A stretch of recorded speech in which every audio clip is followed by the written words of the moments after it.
욕구는 우리가 사회적 건설로 만들어지는 게 아니잖아요. 동물이라면 먹고 싶고 화장실을 가야 되고 뭐 이런 것들. 그렇다면 우리가 다 같은 인간이라면 인간도 기본적인 욕구가 있는 것이 아닌가 해서 출발한다는 거죠. 그 외투라는 거죠. 그리고서 그렇게 했을 때 되게 허름하고 힘든 이런 걸 이 안에서 보면은 그들의 성장, 도전과 없는 사람들의 성장도 얘기했고요. 약혼에서. 그리고 그런 성장 속에서 그랬죠. 제가 주제를 뭐 이렇게 써놨지만 성장 속에서 그렇잖아요. 세계를 내 중심으로 파악하는지 아니면 내 중심을 이제 깨뜨려서 내가 어떤 세계 속의 작은 걸 통해서 세계 진실에 다가서는 것. 그래갖고 라쇼몽이 연결이 되죠. 세계의 복잡성인데 사람들이 기억을 어디까지 믿을 것인지 역사적인 걸 어디까지 믿을 것인지 사실 진실과 현실은 한 번 일어난 것이지 그 이후에는 파악될 수가 없어요 사실은. 그러니까 종교적으로는 그렇게 얘기를 하는 거죠. 여러 가지 종교적 진리들이 있어요. 삶은 어떻다는 거. 뭐 불교, 유교, 뭐 유교를 종교를 치냐 안 치냐도 관점들이 다르겠죠. 어쨌든 인도의 힌두교 그리고 이슬람교, 뭐 기독교, 유대교를 다른 게 처리 될지도 모르지만 어쨌든 그런 종교들이 있다면 종교적 진리가 있지만 우리는 어떤 언어로만 들리고 여기 기독교 신자도 있지만 하나님이 직접 한 게 아니라 하나님의 누군가 쓴 걸로 성경이 만들었다잖아요 사실은. 그러면 그 직접 말한 건 아니라는 거죠. 그게 우리는 그런 데서 나오는 게 언어적 한계들을 느끼는 거예요. 기억과 말들의 한계. 그러니까 진실은 저 너머에 있던 거예요. 그래서 불교에서는 불립 문자라는 게 나옵니다. 불 쓸 수 없고 립. 그러니까 안입을 설립자, 문자로 세울 수 없다라는 것. 그런 얘기가 나와요. 그러니까 세계 이런 걸 통해서 사실은 세계라는 걸 어떻게 파악해야 될 것인가 라는 이야기들을 고민을 좀 했던 거고요. 호손도 마찬가지죠. 이념과 세계에서 약혼처럼 그렇지만 내가 믿어온 것, 지금까지 있었던 어떤 관습적 사고, 관념, 이념 이런 것들과 현실의 문제는 무엇이고 그것들을 현실을 파악할 때 비극적인 것들에 대한 이야기를 했죠. 그러니까 현실이 이 작가들은 늘 그 얘기를 하는 거예요. 현실은 더 복잡하고 현실 자체에 가까이 다가서야 된다는 얘기를 합니다. 여러분 저거 얘기 들어봤어요? 그 유교 쪽에서 경물치지.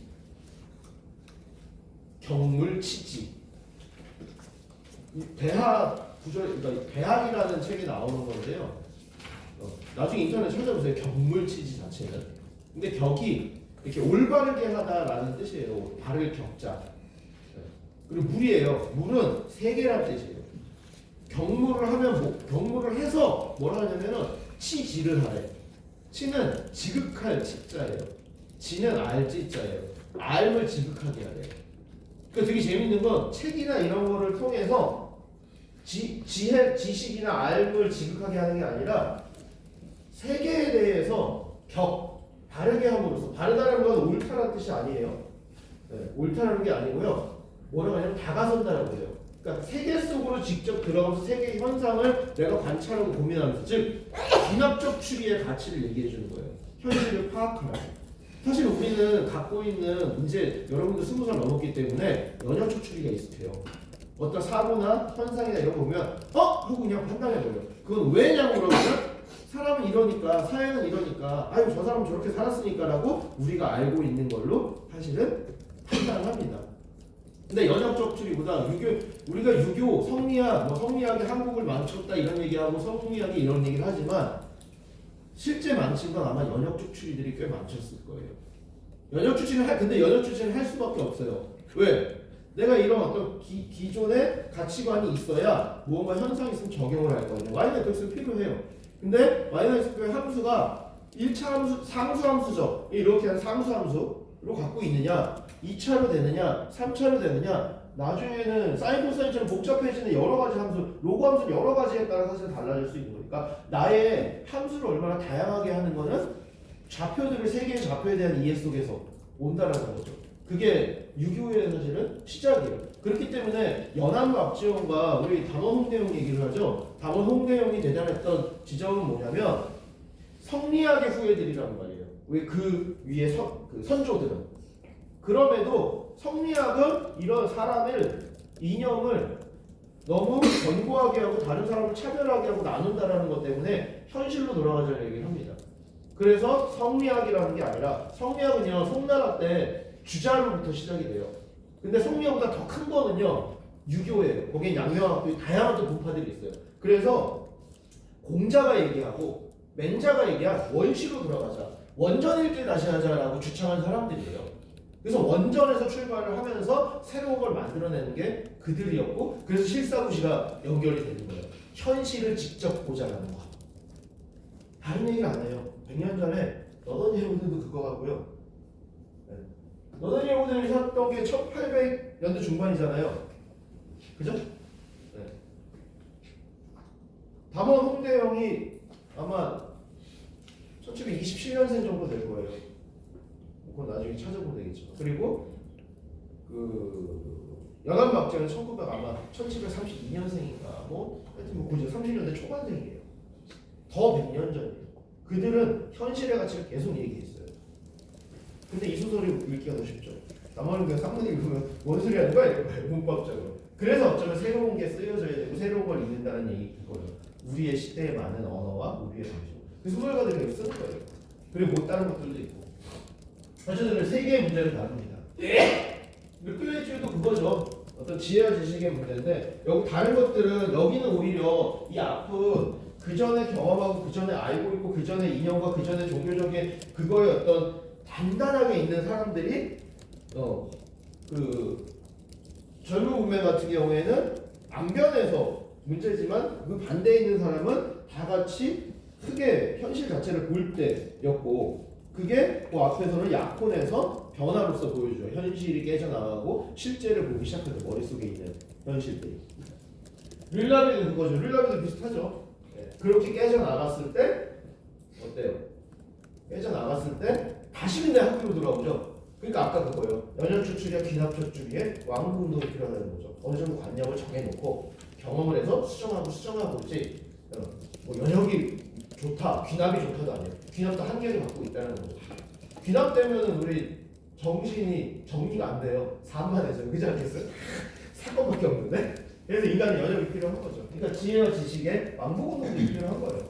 그런 점에서 윌라비가 같이 있다는 거예요. 결국 다시 학교로 돌려보내죠. 왜? 현실은 너무 파악하기 어렵기 때문에. 하지만 현실을 파악하고 온 윌라비는 성장을 했죠. 그러니까 현실을 바라보기와 지식으로 정리. 그리고 그 지식이라는 건 그 전에 수업할 때 얘기 안 했지만 뭐예요? 인류가 꽤 오랫동안 만들어오는 지식들이 있는 거죠. 그것들에 대한 존중. 그리고 네. 안녕 꼬르데라는 이제 치는이 돼버리니까 근대들이죠. 이것도 어떻게 보면은 이념이나 이걸 하는 사람들이 본인만이 옳다라고 이야기하는 것도 연결이 되겠지만 어쨌든 제국주의, 즉 상대적으로 더, 그러니까 저렇게 생각하면 돼요. 상대적으로 더 무언가를 더 많이 알고 있는 사람. 대신 그거는 진보의 방향으로 세계의 그러니까 뭐냐면 농촌에 있는 사람은 상대적으로 절기에 대해서 더 잘 알아요. 경험적으로요. 자, 아버지가 늘 그러시거든요. 설이 언제 들었냐, 입춘이 언제 들었냐에 따라서 올해는 씨를 좀 천천히 뿌려야 되겠다, 올해는 추위가 더 오래되겠다, 이렇게 일기예보 하듯이 경험을 합니다. 근데 일기예보는 장기적인 전망에서 기후에 대한 거를 가늠을 하지만 미묘하게 어쨌든 1년 단위의 변화들은 그렇게 잘 파악이 안 돼요, 생각보다. 근데 신기하게 그런 지혜라는 것들이 있어요. 제가 이렇게 공유를 보면. 그리고 이렇게 잘하고 뭘 볼 때 그걸 알아요. 그리고 같은 씨앗이 건강하게 자라다가도 갑자기 병에 들어 죽기도 하는, 어떻게 보면 인간이 동물이라는 병에 들어 죽기도 하는 그런 지혜들은 다른 데서 더 많이 알고 있어요. 하지만 여기서 알면 뭐예요? 우리 인류가 한 방향으로 나갈 때 돈을 더 많이 받고 누군가를 더 하는 그 방향성인 거죠. 그러니까 그게 근대인 거고 그게 자본인 거고 그들만의 아는 점. 즉 우리나라로 하면 서울 중심적인 거고 아니면 부 중심적인 거고 이런 것들에 그 중심에서 그 소외된 사람들에 대해서 기회를 줬냐라는 질문들을 해보는 거죠. 이 소설은. 기회를 안 주고 도태됐다 낙오됐다라고 이야기를 할 수 있는 건가 우리는 다시. 그게 요 근대에서 알라스가 얘기하는 건데요. 알라스의 얘기는 사실 베트남전하고도 연결해서 얘기할 수는 있어요. 베트남전 참전 용사들의 수기들이 있거든요. 근데 그 수기들은 내가 안 보여줬지만 뭐라 하는지 알아요? 내가 이 전쟁에 왜 왔는지 모르겠다. 삔이라고 똑같지 않아요? 아무리 국가를 지킨다고 해서 국가를 지킨다고 해도 이게 정치체제 전쟁이 됐잖아요. 공화정이나 이 왕정이 어떤 싸움을 냈잖아요. 그러니까 내가 왜 왕정인지 왜 공화정인지 모르겠다 해요. 베트남전이 실패한 이유가 크게 두 가지. 그러니까 베트남 전쟁이 왜 실패했는지 아세요? 어떻게 기억해요? 여러분들 어떻게 알고 있어요? 어떻게 알고 있어? 원래 이제 베트남, 남베트남이 있고 미국이 남베트남에 지원을 했으나 근데 이제 생각보다 미국이 예상보다 이제 북베트남의 이런 저항이 거세고 걔네들이 막 기습 같은 걸 계속 해가지고 그렇지. 남베트남이 생각보다 이제 약간 예상 일정보다 더 이제 전쟁이 계속 지고 하다 보니까 그래서 미국이 이제 유럽 쪽에 지원 요청했는데 유럽 쪽에서도 이거를 딱히 이제 긍정적으로 보지 않았는지 대부분 다 이제 거부를 해가지고 최종적으로 미국이 이거는 이길 수 있는 전쟁이다 판단해가지고 미국이 최초로 진 전쟁으로 알고 있습니다. 자, 다시 정리해줄게요. 이제 우리가 보통 아는 지식에 저도 그렇게 알고 있었어요. 베트남 전쟁은요, 일단 남베트남의 전쟁이에요. 통일 전쟁이 아니에요. 그냥 겉으로는 뭐냐면 남베트남과 남베트남 사회주의자, 공산주의자들의 전쟁이었어요. 내전이었어요. 남베트남의 내전. 근데 이 남베트남을 처음에는 호치민 북베트남이 지원을 안 해줬어. 처음에는 이거 어떻게 될까? 왜냐면 확전될 수 있으니까. 왜냐면 중국에서 허용을 안 해줬어. 소련하고. 왜냐면 한국 전쟁이 있었기 때문에. 한국 전쟁이니까 피해가 막심했던 거예요. 그래서 한국 전쟁을 보고서 이거 확전되면 안 된다. 미국도 마찬가지로 그래서요. 17도 있죠. 17도 위로 안 올라가려고 해요. 좀 소극적으로 대응하긴 했어요.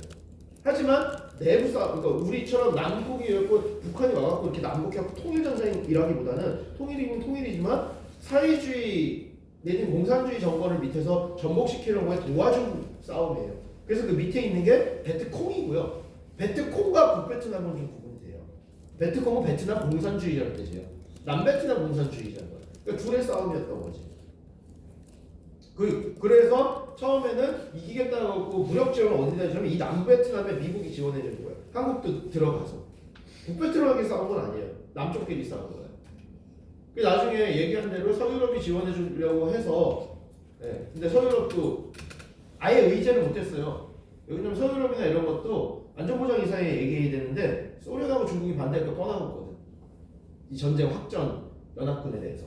도저히 안 되니까 나중에는 힘이 빠져서 빼졌다고 하지만 여기에는 두 가지 진실이 있어요. 가려진 게. 하나는요, 아까 내전이었잖아요. 내전이 왜 일어날까? 우리 적어도요, 남쪽에 내전이 일어났나요? 네. 우리도 공산주의, 좌파, 다양한 1945년 해방 후에 다양한 광복 후에 다양한 정치 노선들이 있습니다. 하지만 우리는 내전이 일어났나? 안 일어났어요. 거기가 되게 핵심이에요. 베트남 전쟁이 미국에 질 수밖에 없었던 이유를 어떻게 분석을 하냐면요. 부패 정부였어요. 여러분이 만약에 남베트남에 있었다면 부패 정부를 그냥 볼 수 있었을까? 부패는 다른 문제예요. 그러니까 이게 자유주의와 공산주의 싸움이 아니었던 거예요. 베트남 남부에서는. 부패와 반부패의 싸움이었어. 그러니까 사람들이 베트콩을 지원해 준 거예요. 시민들이 다. 공산주의를 찬동해 준 게 아니에요. 그 되게 시선이 다르다는 거지. 실제로 그래서 미국은 돈을 꽤 많이 했는데 부패에서 뭐예요? 위에서 다 먹고 나니까 밑에 군대는 허울밖에 없잖아요. 전쟁이 되겠습니까? 그렇게 해갖고 결국은 뭐 면장, 군수 이런 사람들이 세금이라고 다 걷어나가는데 베트콩이 와갖고 그들을 죽여줘요. 지주들을 죽여줘요. 남베트남에서 베트콩들이. 그리고 나니까 야 우리 살만해. 학교도 세워줘요. 여러분들이 만약에 거기 베트남 일반 시민이었다면 누굴 지지하겠어요? 그러니까 저는 공산주의를 지지한다는 얘기가 아니에요. 지금 부패와의 전쟁이 있다는 거죠. 한국은 그런 부패는 그래도 안 일어났다는 거야. 거기가 큰 차이였던 거야. 뭐냐면 한국은 6.25가 터졌을 때 아무리 남북 이념이라고 해도 내가 지키고 싶은 뭐였던 거예요? 나라고 정부였던 거예요. 그래도 우리나라였던 거야. 그러니까 그 말은 6.25 전쟁 영화들이 나오는 거죠. 거기 뭐예요? 희생, 6.25 선열. 하지만 남베트남 전쟁은요 지키고 싶지 않은 전쟁이에요. 그래서 한국인이 그 얘기 나온 거예요. 한국인이 나가서 우리는 베트남을 지켜야 되는 거 왜 했는지 모르겠다. 이 부패한 정부들. 전쟁이 완전히 달랐던 거야 국면이. 그러니까 그 진실들 그거 하고 그러니까 알라스 꼬르데는 맞지. 네. 꼬르데도 두 정치 체제에서 끌려가지만 그들은 왜 싸우는지 모르는 거예요. 그러니까 여러분들 그때 제가 했지만 국가에 대해서 희생한 거는 인정해주겠지만 정말 우리가 지키고 싶은 국가였냐라는 질문을 할 수 있는 거죠. 꼬르데는 그 지점은 제가 얘기를 안 한 거예요. 여기까지 나가면 복잡할 거예요. 왜냐면 베트남 정부 이해가 좀 넓어질 때 저게 이제 맥락들이 살아나기 때문에. 하지만 그거예요. 단순히 국가의 지킴과 부름의 문제가 아니에요. 징병 문제가. 우리가 징병을 당해도 내 국가 살만하면 징병당해도 징병에서 지키지 않겠습니까? 우리 가족을? 남베트남은 그 사건이 아니었다고요. 그러니까 전력에서 계속 지는 거야. 왜? 모두 베트콩하고 도와줄 테니까 이 숲에서.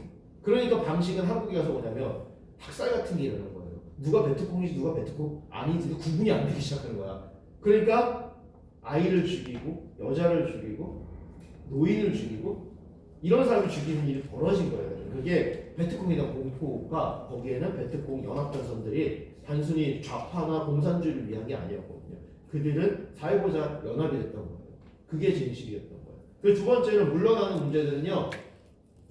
자기네들은 조금만 계속되면 이길 거라고 하는데 미국이요. 경제가 마이너스 성장에 들어가기 시작해요. 그래서 베트남 전쟁은 안 돼! 이러거든. 왜냐하면 베트남 전쟁에 하냐고 태국부터 해갖고 군사기지를 엄청 세우고요. 왜냐면 멀리서 비행기 오는 게 힘드니까. 그러면서 비행기 거기서 하고 그럼 그 자리에서 군수물자 돈 내야 되잖아요. 그 다음에 한국, 일본, 필리핀 많은 사람들이 연합군이 아니니까 뭐예요? 미국이 다 수단을 줬어요.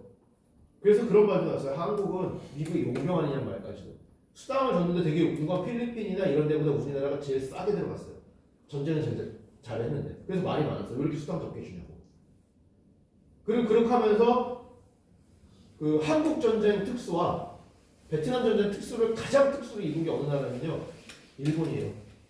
일본이 군사물자 미군 기지 이제 오키나와 그런 데면서 군수물자 다 되면서요. 일본이 경제 성장을 그렇게 살아납니다. 사실 베트남 전쟁이 갖고 있는 경제 성장은 대단해요. 우리도 경제 성장 덕을 봐요. 어쨌든 그리고 알라스하고 그 베트남 전쟁하고 연결진다면 알라스에서 통계가 안 나오지만 베트남 전쟁에서요. 그 미국에서 징집을 당하잖아요. 이제 베트남 전쟁 가자고. 그랬을 때 가서 사망률을 봤더니 흑인이 미국 인구의 5%였어요 당시에. 그런데 10%가 죽어요. 그 뜻은 뭐냐면 가능성은 더 징집당했다는 거지. 그리고 실제로 가난한 동네 사람들이 더 징집을 당했대요. 그리고 농촌 인구도 전체 인구의 12%가 그러는데 농촌 죽은 사람 중에 농촌 출신이 2배, 28%까지 난대요. 삐닌이 징병당하고 그룹 단위에서 징병당하고 농촌 인구 징병당하고 그 얘기 하잖아요. 네.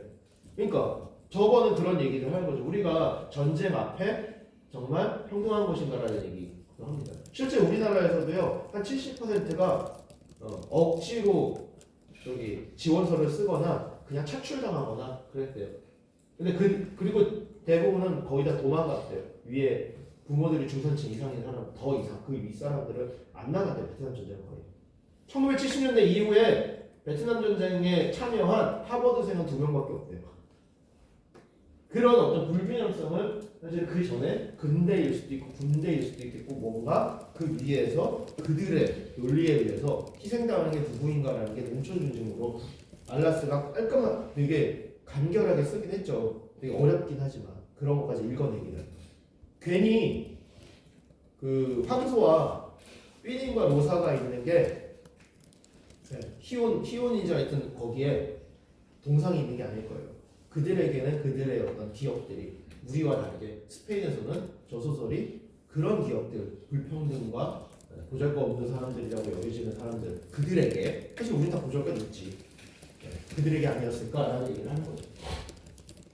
그렇게 해서 결국은 그게 미개함 보잘것 없는 사람들에 대한 미개함이 그들은 일반인들의 서민들의 미션도 마찬가지죠. 타국에 대해서 그런 이야기들을 하는 거죠.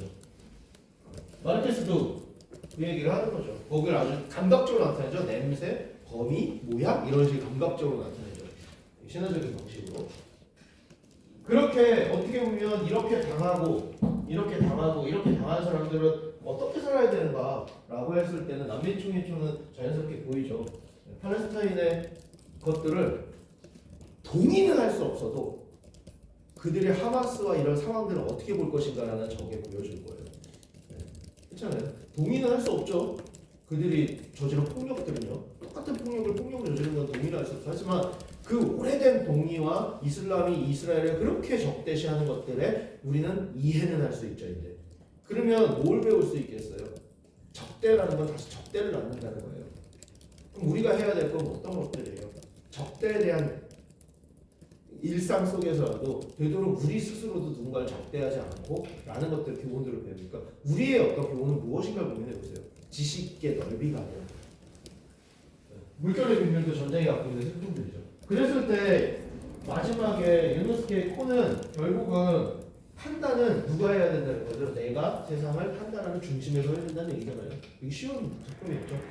그럼 지금까지 어떤 경험들을 어떻게 나의 경험으로 할 것인가, 나의 지혜로 할 것인가가 마지막에 던져진 부분이겠죠. 지식이 아니라 야, 베트남 전쟁은 결국은 남베트남 전쟁에서 부패의 전쟁이었대. 이게 중요한 게 아니라고. 하지만 뽀대나죠. 이런 얘기하면 야, 네가 그게 그거야? 뭐 이런 거. 알뜰신잡이 그런 거야. 이런 걸 알면 아, 내가 뭔가 이렇게 격절 있어 보이는 거야. 하지만 지혜로워지진 않아요. 절대. 지식만 왕창 많아지지. 그 지식만 왕창 많아지는 사람이 누구예요? 국회에 많이 계시잖아요. 지식으로만 한다고요. 지혜롭게 대처해야 될 사태들. 그래서 농사짓고 건설 현장에서 직접 사람을 막 부딪히고 이런 사람들이 잘 보면 더 지혜로울 수도 있어요. 우리는 그만한 여유를 안 줘서 그렇지 그들의 경험들을 풀어낼 여유는 우리는 줬는가라고 생각한다. 일반 서민이 더 지혜로울 수 있어요. 삶에 덜 적대시하고 그냥 잊어버리고 그 삶들. 어쨌든 그걸 정리한다면요, 사실은 우리는 일상은요 합리도 있지만 비합리도 있고요. 늘 사고할 때 연역법처럼 전제를 대전제를 해서 고민을 하죠.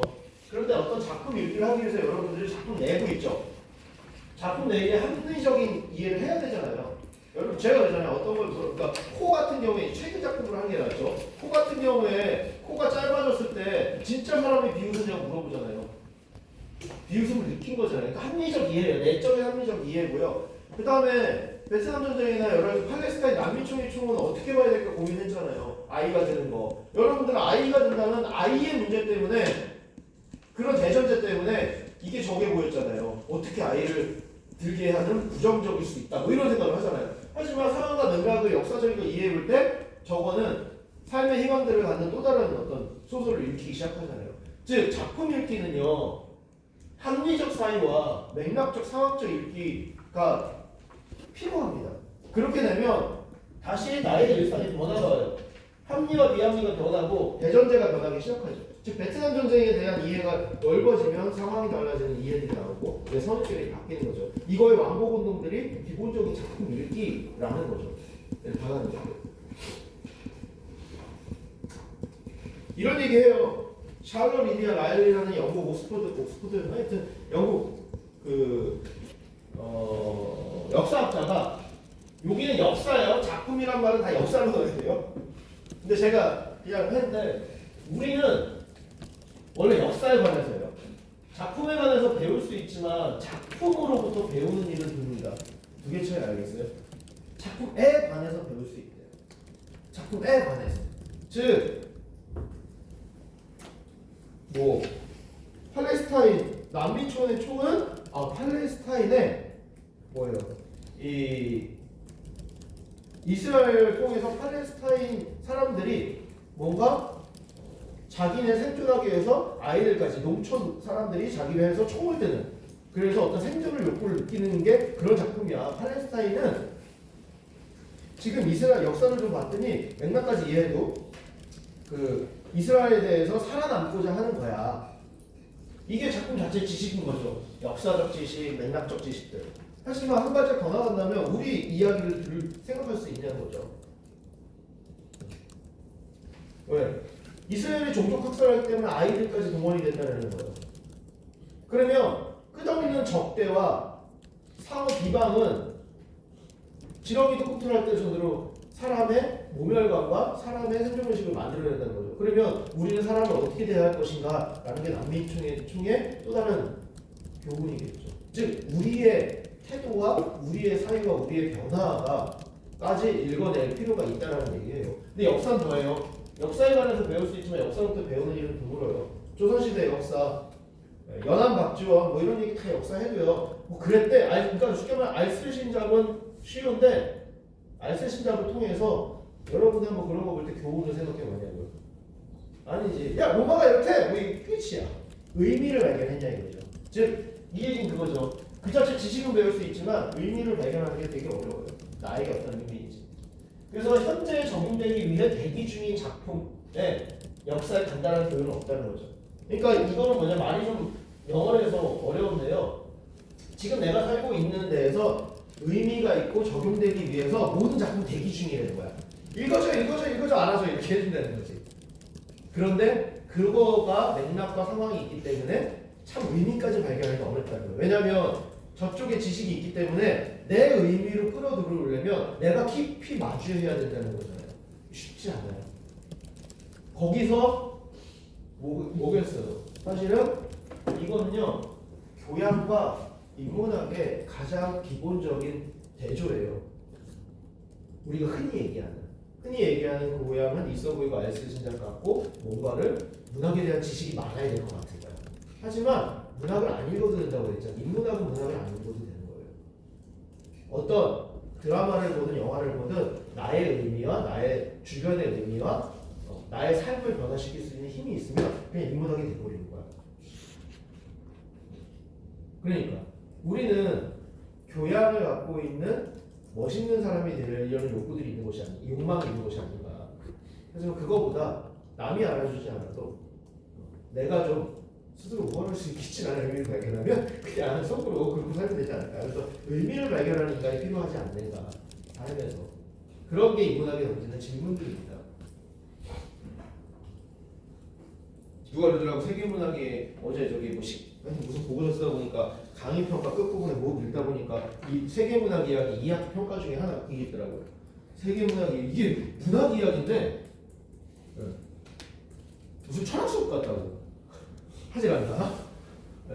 3년 전에는 수군가를 읽었는데 역사 수업 같다고 한 친구도 있었고. 그렇죠? 문학 하나는 맥락을 읽어내려면 철학적인 사유도 해야 되고 상황을 읽어야 되니까 역사적인 상황도 이해야 되고 복잡한 거죠. 문학이 어렵습니다. 다시 그렇게 본다면 아마 좀 다르게 보일 거예요. 뭘 배울 수 있는가라고 한다면 이런 데서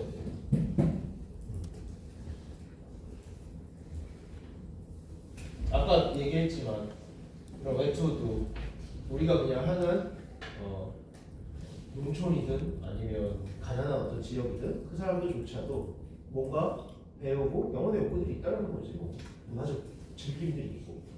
그러니까 문화 바우처가 필요한 이유가 그거예요. 사업들을 잘 생각해보면 문화 바우처도 그런 것들이죠. 그리고 이런 것도 보면 꼭 사춘기 얘기냐 이거죠.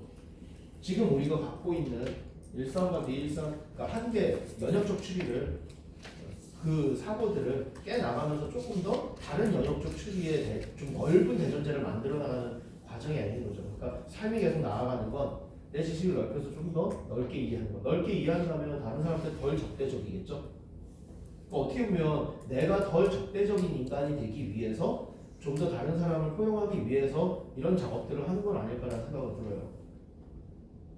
어쩌면 진실의 문제가 무엇인가라는 걸 본다면 우리는 어떤 말들과 인터넷에 있는 상황들과 이거를 그대로 믿어야 되는가? 그게 진짜 사실인가? 팩트인가죠. 팩트는 그 너머에 있기 때문에 따져봐야 돼요. 이게 라쇼몽이 보여주고 있는 거잖아요. 기억, 말, 전한 소문 이런 것들 너머에 진짜 진실은 따로 있다는 얘기를 라쇼몽이 얘기해 주는 거죠. 그러면 우리는 어떤 생각이에요? 우리는 어떻게 판단해야 될 것인가? 사실 어떻게 해야 될까? 이런 가치들을 준다는 거예요. 젊은 그램 세계가 아닌 이념의 경직성들을 얘기하고요. 우리가 생각하고 있는 것들 경직들을 얘기하는 거잖아요. 릴라비는 그렇다고 지혜만 중요하냐 현실만 중요하냐라고 외치는 사람들과 지식만 중요하냐 이 사이에서의 고민들이 분명히 있는 거죠. 둘 다 되게 비슷해요. 그런 것들 더 얘기 안 할게요. 각자 고민해보세요. 그런 이야기들이고요. 그러면 이제 토의라는 걸 제가 진행을 했잖아요. 왜 토의를 진행했는가를 한번 정리를 할게요. 저는 독서 토의 내지는 그러니까 꼭 독서일 필요 없어요. 대화, 토의 이런 거 되게 중요하다고 생각을 합니다. 그 이유는 여기에 있어요. 이게 지난 가을에 그 미능사라는 출판사 되게 크고 유명하죠. 미능사 출판사 대표였던 그만두셨으니까 장은수 씨가 전국 32군데인가 그 독서 모임을 취재한 책이 있어요. 되게 재미있어요. 그걸 왜냐면 그거 한번 보고 싶은 게 여러분들 독서 모임도 그렇고 토의도 보면서 독서 모임의 가치가 뭘까? 왜 사람들은 독서 모임을 할까? 그 얘기를 듣고 싶었던 거예요. 현실 얘기를 듣고 싶고. 그래서 한 독서 모임의 현실적인 책들을 한 서너 권을 빌려서 그때 쭉 봤어요. 그중에 장은수 씨 책 32권도 되게 재밌었고요. 재밌는 거는 저번에 얘기한 것처럼 독서 인구는 줄어드는데요.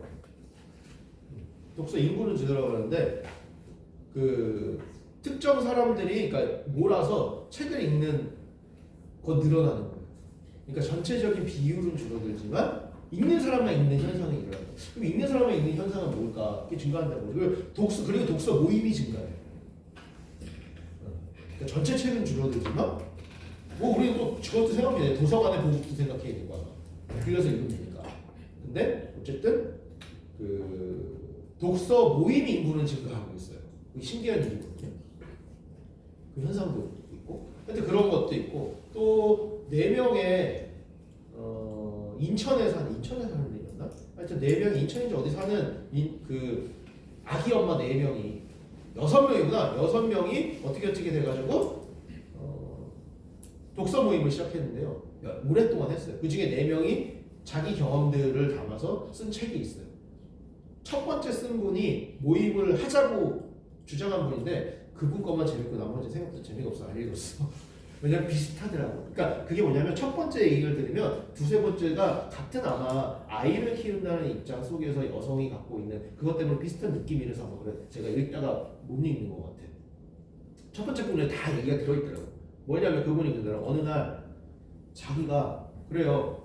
출산을 하고 아기를 낳으면요 밀착돼가지고 엄마가 밀착되다 보니까 아빠는 그래도 가서 돈을 벌어오는 게 보통 구조니까 밖에서 솔직히 생각해봐. 돈을 벌어오면 뭐겠어? 커피도 마시고 수다도 떨고 가끔 회식도 하잖아.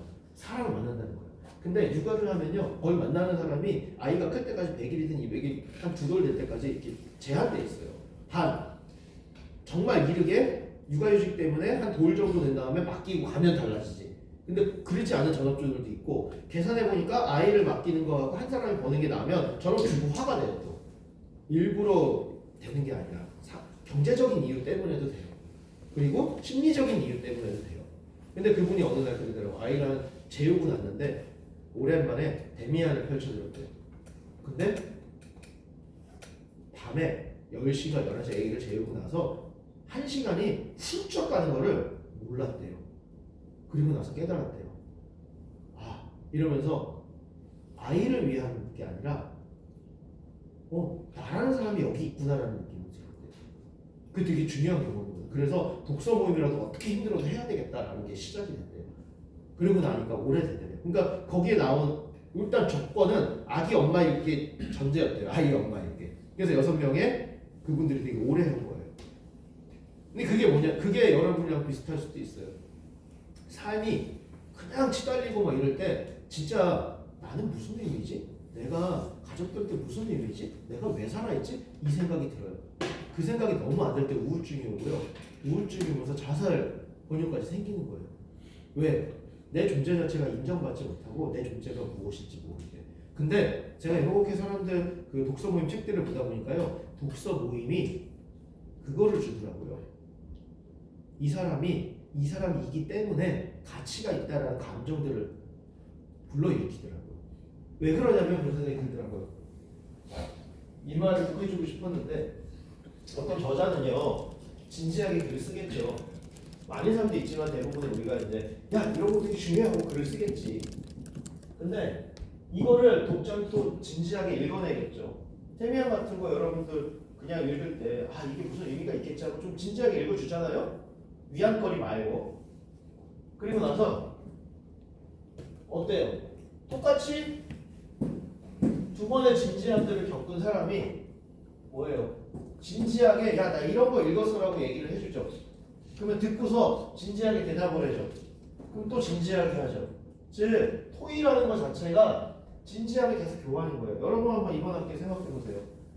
내가 읽었던 경험을 되게 얘기했는데 이 사람이 잘 들어줘. 그리고 나는 이 사람이 그런 의미일까? 저런 의미일까? 여러분들 한번 고민하지 않았어요?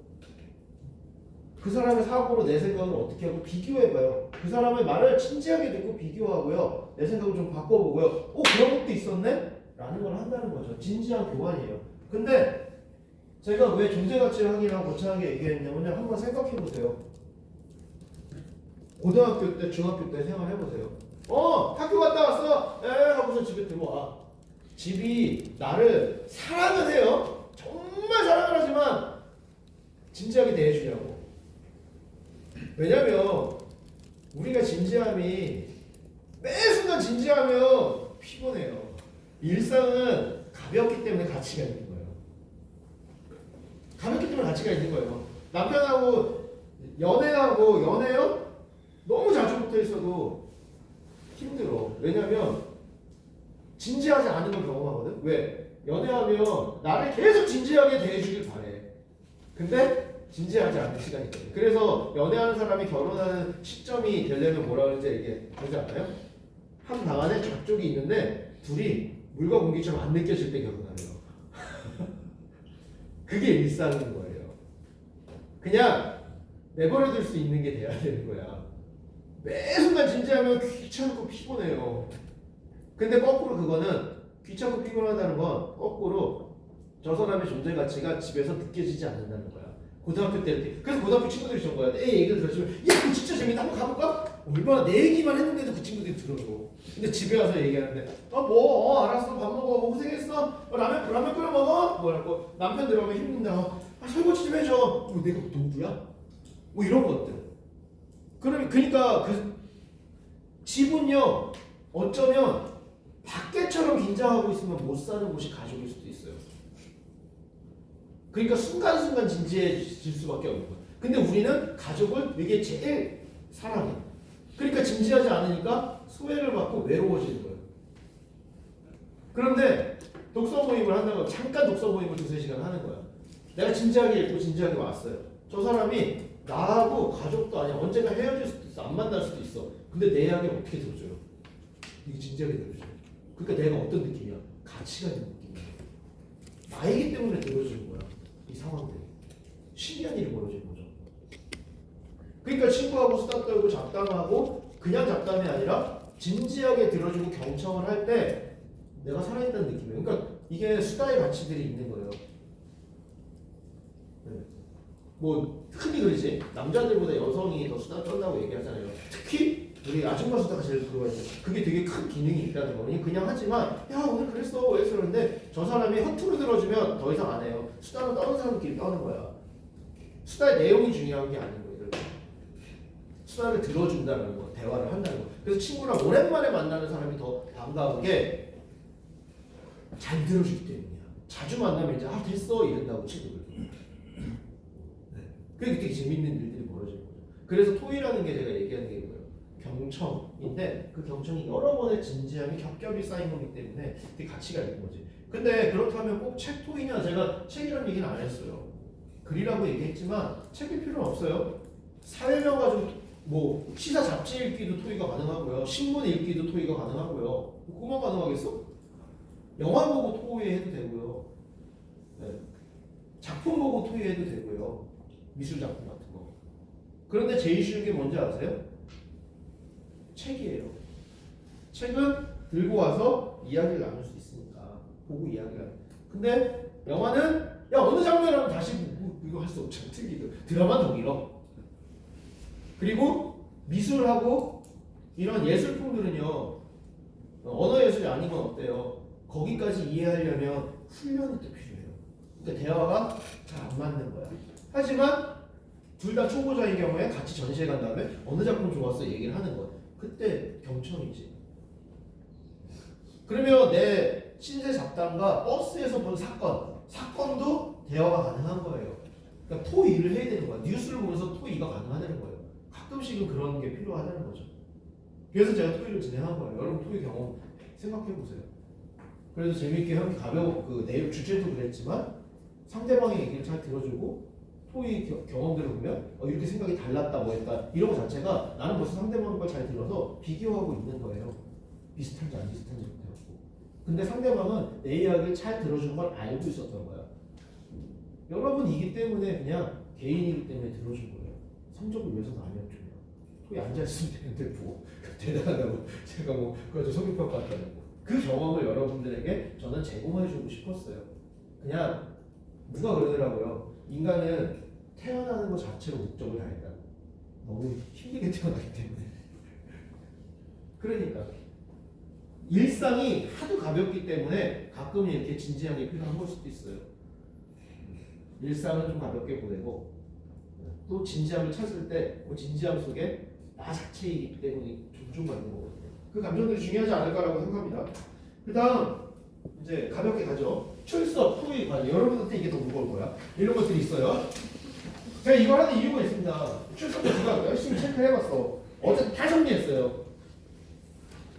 그랬더니 야 진짜 열심히 해. A는 9명 받고요. B는 9명 받고요. C는 9명 받는데 27명이에요. 근데 한 번도 안 빠지게 21명이야. 18명인데 21명이면 나 한 번도 안 빠졌어요. C 받을 수도 있다는 얘기야. 하도 열심히 하더라고요. 과제 20명이 지각 및 미제출 한 명도 안 했어. 과제라고 이거 다 해서 C 받을 수 있어. 너무 슬퍼. 저 어떻게 할 수가 없어. 토익도 마찬가지예요. 몇 명이야? 23명이에요. 그런데 지각 몇 번 하고 결석 몇 번 했지만 뭐 과제 조금 미제출했지만 조금 많이 안 되고요. 미참여 이런 거 있잖아요. 이 점수 차가요. 한 뭐 1점에서 2점 얼마 차이가 안 나요. 그 얘기는 아주 지각을 뭐 많이 과제를 너무 지각을 자주 하거나 이런 게 아니면 지금 이 구분이 잘 안 된다는 거야. 내일 잘 쓰세요.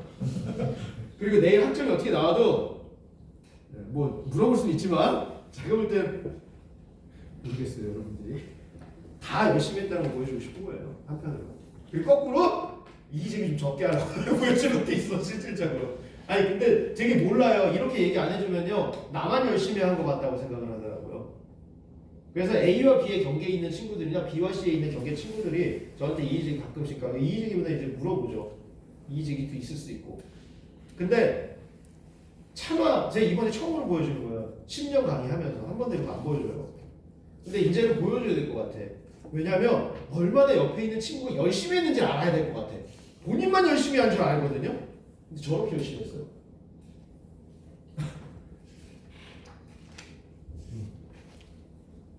알겠죠? 자, 이제 정리하겠습니다. 제가 딱 1시간 동안 했죠. 그 얀마텔의 각하 문학을 읽으십시오. 제가 아마 한번 보여준 적 있을 거예요. 맨 마지막 서문 제가 한번 읽어준다는데요. 독서를 한다는 것 내지는 영화를 본다는 것, 그러니까 쉽게 말하면 예술을 즐긴다는 게 다 똑같을 거예요. 이건 꼭 문학일 필요는 없어요. 그걸 감안하고요. 요거 읽고 마무리할 거예요. 이거 질의응답 뭐 하고 이 사람은 최근 우리를 더 높은 곳으로 오르게 해준대요. 근데 높다는 건 아래에서 위로 방향인데요. 저는 그건 동의하지 말아요. 왜냐면 아래에서 위라는 게 마치 안 좋은 데서 좋은 데라는 것처럼 상하관념이 있어서 저런 사양적인 표현 되게 안 좋아해요. 아마 최근 우리를 더 넓은 곳을 멀리까지 가게 해준다는 게 더 나을 거예요. 뭔가 멀리 좀 더 다른 곳을 아니면 다른 곳을 가게 해준다. 지금 내가 갇혀 있는 세계보다 더 큰 데 나아가게 해주는 좀 평면공간으로 보면 어떨까 이런 생각이 들어요. 어쨌든 그래서 나는 항상 책을 계단에 난간 잡듯 손에 쥐고 있다. 그러나 계단을 한꺼번에 4계단씩 올라가고 손을 고르기 위해 쉬는 일도 없는 일부 독자와 달리 나는 느릿하게 올라간다. 느릿에 저는 방점을 놓습니다. 파이 이야기, 이 사람이 쓴 소설이에요. 파이 이야기에서 나와 비슷한 등장인물이 있다면 파이가 아니라 나무늘 보이다. 나에게 좋은 책이란 잎사귀가 무성한 나무와 같다. 나는 지칠 때까지 책을 읽은 후에야 배가 불러 잠자리에 든다. 좀 책에 미친 사람이긴 해요. 감안하고 보세요. 제가 그랬잖아요. 상황과 맥락을 생각해야 돼요. 이거 보고 아유 저거 미쳤는데 내가 저걸 들어? 이게 아니야. 네, 이 수업은 어쨌든 상황과 맥락이 되게 중요한 거예요. 계단의 난간은 나뭇가지에 비교된다. 책을 가슴에 펴고 거기에 거꾸려 매달려 꿈을 꾼다. 나는 느릿하지만 꾸준히 읽는다. 느릿고 꾸준 되게 중요한 거죠. 그렇지 않으면 나는 굶주려 죽을 것이다. 요거는 좀 이해되는 거야. 굶주려 죽을 것이다. 이 사람이 이제 영혼에 대한 방점이 이해가 될 거예요. 이게 서구적인 방식이죠. 예술은 뭐 재밌어요. 예술은 물이다. 이런 물에 비교했어요. 인간은 항상 물 가까이에 살아간다. 물이란 게 뭐예요? 마시고 씻고 성장하기 위해서 물이 필요하고 살기 위해서. 하지만 물은 그렇지만도 않아요. 물놀이도 하고 물가에서 휴식도 취하고 뱃놀이하는 즐거움을 얻게 하는 목적도 있어요. 그러니까 이와 마찬가지로 인간은 하찮은것부터 본질적까지 온갖 형태로 구현된 예술과도 항상 가까이 지내야 한다. 뭐냐면요, 제가 그냥 진지하게 하라고 했지만 꼭 다 진지할 필요 없다는 거예요. 그냥 책을 한번 추리소설이나 뭐 이런 걸 통해서 위안을 즐겨도 되는 거죠. 여기 봐, 물가에서 휴식도 하고 뱃놀이도 하고 그냥 시간 때우기 위해서 책을 읽어도 되는 거예요. 시간 때우기 위해서 읽어도 되고 뭐도. 하지만 그것만이 아니라 마시고 씻고 성장하기 내 필수적인 거를 위해서도 읽으라는 거죠. 만약에 내가 그런 게 아니라 그냥 쉬기만 위해서 읽었다면 다른 것도 생각하라는 거죠. 그러니까 넓게 보라는 거예요. 이 사람 한 편만 들진 않아요. 다양한 독서를 해도 된다는 것, 그리고 그게 좋다는 거죠. 그래서 물에 대한 비유가 되게 재밌더라고요. 그렇지 않으면 우리 정서는 메말라 버릴 것이다. 따라서 나는 다음과 같은 모습을 머릿속에 그리며 서문을 끝내고 싶다. 바로 고요의 전형으로 내가 정중하게 편지와 좋은 책을 스티븐 하퍼 수상에게 전하려고 했던 것은 시각적으로 요약한 모습이기도 하다. 여러분, 이런 시간들이 가끔씩 필요하지 않을까 해서 제가 보여주는 거예요. 이게 책 읽기 가치일 수도 있고 예술이니까요. 즉, 제가 그랬잖아요. 수업 시간에 잉여의 가치, 쉬는 것의 가치, 게으름의 가치 이거 생각하라고요. 되게 중요하다고요. 잉여, 게으름 이런 것들이요. 그건 낙오가 아니에요. 그건 밀려나는 게 아니에요. 그거 되게 우리가 필요한 것들이에요. 그 다음을 위해서도요. 그거를 세련되게 그리잖아. 이보 전진을 위한 일보 후퇴. 그것도 너무 전략적인 말이야. 그냥 쉬면 쉬는 것이 모든 이유를 갖다 붙여. 네? 쉬면 좋지 않아요? 몸이 가벼워지고 머리 복잡한 것도 다 없어지고 그냥 쉬면 돼. 전략을 다 붙이고 자기개발서 같아. 열대성 폭우가 쏟아지는 푸른 정글 한가운데 나무들보가 나뭇가지에 매달려 있는 모습을 상상해 보라. 귀가 먹먹해지는 폭우에도 나무늘보는 개의치 않는다. 호수처럼 쏟아지는 빗물에 만물은 다시 수생하고 동물들은 폭우를 고맙게 생각한다. 그 와중에 나무늘보는 책을 가슴에 꽂고 빗물에 젖지 않도록 보호한다. 자기 모습이래요. 나무늘보는 한 달락을 다시 입는다. 그 픽사 애니메이션 뭐죠? 거기 나무늘보라고 토끼. 주토피아. 주토피아. 거기 나무늘보 어떻게 해요? 은행원이죠. 나무늘보 은행원이지 뭐 아니다. 저거죠. 공무원이죠. 그래갖고 한마디 하나 쓰는데 되게 늦게 걸리죠. 그거 상상하면 돼. 주토피아. 네. 나무늘보 한 달 나가리 입는다. 네. 주토피아 나무늘보가 이거 생각하면 돼요. 나무늘보는 그 나락에서 하나의 이미지를 마음속에 떠올린다. 천천히 입는다는 거죠. 나무늘보는 그 이미지를 되새긴다. 아름다운 이미지다.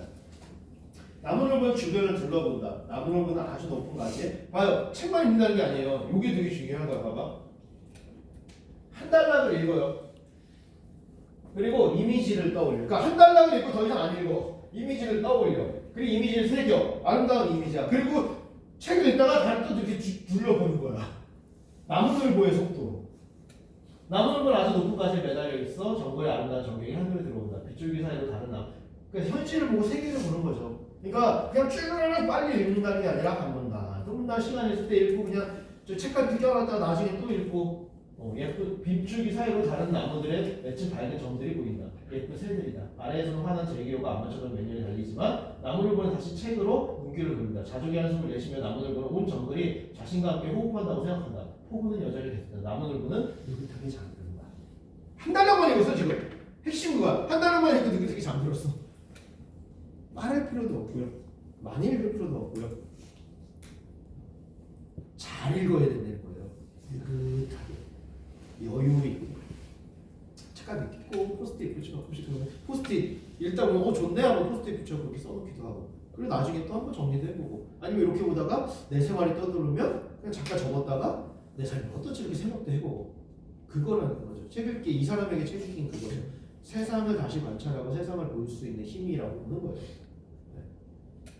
아마 그러니까 어떤 친구가 그러더라고요. 책 읽기 모임을 하는데 저는 이거 2시간 반 만에 읽었어요. 저는 막 몇 시간에 그리고 되게 자랑을 하더라고요. 근데 속으로 그 생각이 들더라고요. 빨리 읽을 수는 있지만 잘 읽었을까라는 생각도 들더라고요. 빨리 읽는 게 등산은 아니에요. 저도 되게 재밌는 게 대학 때보다 지금 책 읽는 속도가 느려졌어요. 신기하게 그러더라고요. 그러니까 느리다는 게 천천히라는 게 되게 중요한 가치들이고요.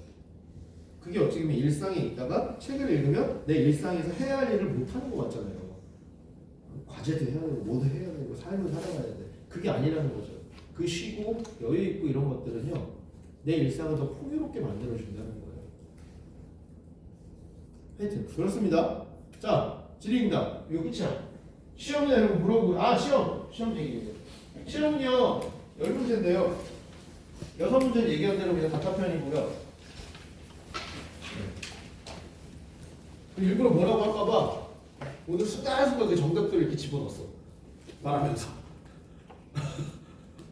한 번도 안 그렇지만 너무 튀면 안 될 것 같아갖고 튀면 저거 시험 문제 냈겠지 이럴까봐 슬쩍 넣어버렸어. 사실 저 수업 시간에 다 강조했던 것들이에요. 어쨌든 그렇게 한 7개, 6개 있고요. 4개는요 아까 저번에 얘기한 대로 4개인데 하나가 추가된 게 뭐냐면 1번은 그거 뭐죠 대학에서 돈을 주고 이런 어떤 인문학 수업이나 교양 수업이나 이런 거 인문학 수업이죠. 이런 거를 꼭 들어야 하는지를 한 학기 소감을 통해서 써보는 거죠. 그냥 구체적인 경험을 들어서. 그래서 두 번째가 단답형을 내다 보니까 두 번째 문제가 생각났어요. 안 하려고. 뭐냐면 교양과 인문학에 대해서 본인이 생각하고 있는 거에 대해서 써보라고. 교양이나 인문학이랑 똑같이 써도 돼요. 하지만 그동안 나는 교양은 이렇게 생각했는데 뭐 인문학이라건 이런 생각이 들더라. 왜냐면 제가 인문학이랑 범주들을 다시 얘기했으니까 그런 것들을 얘기하면서 써도 돼요. 그게 2번이에요. 교양과 인문학 문제들이에요. 그게 좀 그 다음에 필요하겠더라고요. 너무 교양이란 말이 크고 인문학을 다 갖고 있지만 지금 우리가 있는 교양이 오염돼 있어서 제가 얘기를 하는 거예요. 처음에 얘기한 거죠. 너무 오염이 돼 있는 것 같아요. 여러분들 여기도 제가 써줬잖아요. 여러분들이 생각하는 교양이 뭡니까? 이러죠. 그런 거 쓰면 돼요. 나는 교양을 이렇게 생각하고 이렇게 하는데 별 차이 없다? 이렇게 써도 돼. 근데 이제 정의도 내리고 정리도 해보고 이렇게 쓰면 되겠죠. 그래서 별 차이 없다. 근데 볼 때는 이게 차이가 있는 것 같다. 이러면서 또 왜? 교양은 이런 뜻이고 인문학은 이런 뜻인 것 같다. 그러니까 내가 경험해보니까 뭐 이렇다. 이렇게 하면서 쓰면 돼요. 2번. 3번은 얘기했던 거예요. 가장 인상 깊은 작품을 하나 쓰는 거예요. 그래서 도입 전개 마무리인데 전개는 2문장. 딱 2문장만 쓰긴 했어요. 하나는 작품 자체로 나의 경험 읽기로 했을 때 뭐가 인상적인지고요. 두 번째는요. 이 작품을 이러한 맥락을 읽었기 때문에 되게 새롭게 다가오더라. 역사와 맥락 이런 얘기를 했잖아요. 그러니까 되게 원래 읽을 때는 이 작품이 수업 시간에 읽을 때 토론할 때는 이 정도였는데 강의 내지는 이런 것들을 조사하고 이런 걸 알다 보니까 이 작품의 숨은 뜻이나 이런 게 되게 넓은 것들이 사회적이나 역사적 맥락에서 아니면 작가적 의미에서 이런 거네? 라는 게 되게 인상적이었다. 그게 얼려 있으면 그게 두 번째 문장. 네, 그쵸. 본론의 두 번째죠. 첫 번째는 도입이고 마무리하면 돼요. 그래서 4개의 문장 쓰는 거예요, 그냥. 그래서 두 번째 문제는 제가 400자에서 550자까지 쓰라고 했는데 한 350에서 550자를 써야 되겠어요. 갑자기 어제 일과 지난주 금요일과 교주 편집부의 이론들이 생각이 나면서 너무 문단을 짧은 문장을 쓰는 친구들이 있다면 한 350부 줄여줘야 되겠다라는 생각이 들었어. 50자 좀 줄여야 되겠어. 이미 프린트는 다 했지만 제가 내일 얘기할게요. 써서 다시 글자 수 50자를 줄여줘야 되겠어. 최소 글자 수를. 최대는 너무 나가지 않게 난 그래도 좀 많이 쓸 수 있어 하는 사람들은 550을 잡아줘야 될 것 같아서 550 잡았어요. 2번, 3번이 그러니까 8번인 거죠. 9번인 거죠. 9번 그러니까. 그쵸. 6에다가 지금 3개 얘기해서 9번이죠. 10번은 늘 얘기하는 거예요.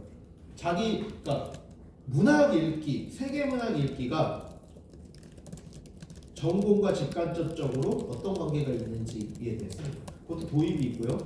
두 문단이에요. 하나는 제가 문학 읽기에 세계 문학이 있잖아요. 문학이라는 거 읽는 거, 왜냐면 여러분들이 우리 문학의 이해나 다른 것들 문학보다는 사실 문학을 한번 마주쳐 지나가는 거잖아요. 예술과 문학 이쪽에서. 그렇기 때문에 첫 번째, 그러니까 본론의 첫 번째 문단이죠. 그거는 문학 읽기라는 것 자체가 전공과 직관적 구조랑 어떤 관계가 있는 거지. 그리고 그 다음 문단은요, 세계 문학 읽기라는 게 어떤 관계인 거죠. 세계가 놓일 때지. 예, 왜냐면 여러분들은 그냥 문학으로서도 읽었고요. 역사와 상황과 배경을 통해서 세계 문학으로 읽어왔어요. 사실은 아까 그런 거랑 비슷한 거죠. 9번의 첫 번째 문단, 본론 첫 번째도 사실은 문학으로서의 작품을 하나 봤다가 맥락이나 이런 상황 속에서 세계의 어떤 환경 속에서 또 읽어낸 거잖아요. 두 개랑 읽어내는 방식은 비슷한 거예요. 근데 하나는 자기의 문제에 놓여 있다면 하나는 좀 전공의 문제에 놓여서 읽어보고 고민해 보라는 거죠. 타해영 씨의 문제. 얘기했죠. 저거 한 번 더 합니다. 전자 열심히 여기 치고 있지만 다 필요하면 프리트에 와야 되는 거예요.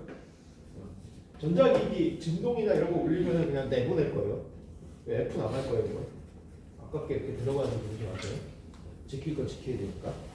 그리고 한 줄로 다 만들어 놓을 거예요. 궁금한 거? 궁금한 거 없으면 내일 봅시다. 시간 시험 시간 얘기했죠? 10시부터 12시 반.